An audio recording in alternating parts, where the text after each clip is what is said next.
থেকে বিদায় দিবে। আলহামদুলিল্লাহ বলে বিশ্বনবীকে মা খাদিজাতুল কুবরা বলতেছে, ইয়া রাসূলুল্লাহ ইয়া হাবিবাল্লাহ, আমার জীবনের সকল সম্পদ আপনার নামে আল্লাহর রাস্তায় উৎসর্গ করে দিলাম।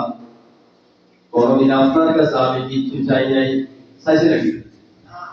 কত কষ্ট পেয়েছি, আবু লাহাবের স্ত্রী কত কষ্ট দিয়েছেন, পাথর নিক্ষেপ করেছেন মুখের মধ্যে, এরপরে নবীকে ছেড়ে দেন নাই। কত মানুষই কত কথা বলেছে, একজন এতিম নবীর স্ত্রী কেমন করে তুমি হলে, তুমি মক্কা শরীফের একজন প্রণান্ত মহিলা। মা খাদিজাতুল কুবরা সব সহ্য করে হুজুর বুঝার পর্যন্ত আল্লাহর হাবিবের সঙ্গে তর্ক না করলেন।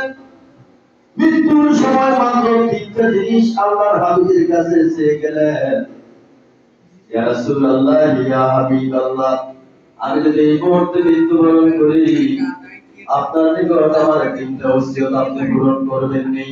আল্লাহর হাবিব বলেন, খাদিজা রে, ফুসফুস ফুসফুসের মধ্যে কোনদিন তোমার সঙ্গে আমার কোনো তর্কাতর্কি হয় নাই।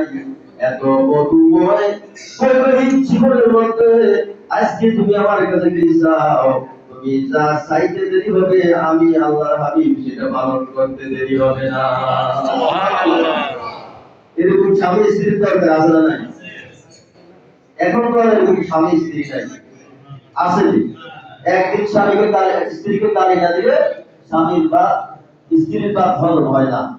আর স্বামী স্ত্রীকে একদিন না মানলে স্বামীর বা হজম হয় না। স্ত্রীও যদি স্বামীকে গালি না দেয় তাহলে তার বা হজম হয় না। এরকম স্বামী স্ত্রী যেগুলো আছে ওই ঘরটা হলো জাহান্নামের জায়গা। কিসের জায়গা? জাহান্নামের জায়গা। মা খাদিজাতুল কুবরা বলতেছেন, ইয়া রাসূলুল্লাহ ইয়া হাবিবাল্লাহ, আমি আপনার কাছে তিনটা জিনিস আজকে চাইবো, আপনি আমাকে দিবেন দিন। আল্লাহর হাবিব বলেন, খাদিজা রে, আমি তোমাকে সেটা দান করব, দিব। খাদিজাতুল কুবরা বলেন, ইয়া রাসূলুল্লাহ ইয়া হাবিবাল্লাহ, আমি যদি এই মুহূর্তে মৃত্যুবরণ করি, তাহলে সর্বপ্রথম আপনার কাছে ওসিয়ত হলো আপনি আমার জানাজাটা নিজের হাতে দিয়ে দিবেন। সুবহানাল্লাহ।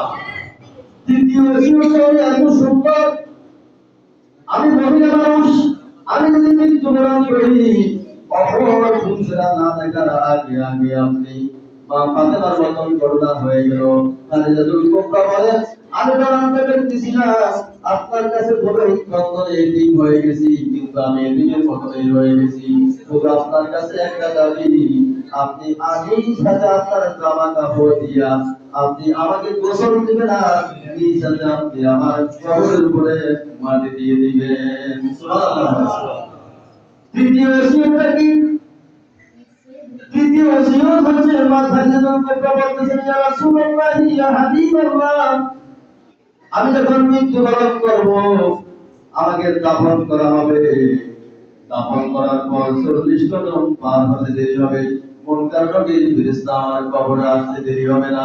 সুবহানাল্লাহ। এটা তো আপনাদের বিশ্বাস হয় না নাকি? মানুষ যখন মৃত্যুবরণ করে, মৃত্যু হচ্ছে ইয়াসালুনাকা আনির রূহি কুল রূহি মিন আমরি রাব্বি, এটা দ্বারা মৃত্যু না।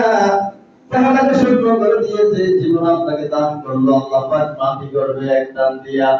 10 মাস 10 দিন আপনাকে মায়ের গর্ভে রেখে দিল, এত সুন্দর করে সাজাইলো। আবার অনেকগুলো হায়াতের পর একটা সেকেন্ড দান দিয়ে আপনার দেহটাকে সেই জীবনটা নিয়ে গেল, আপনার দেহ শূন্য হয়ে গেল। আপনার দেহটাকে পৃথিবীর মানুষ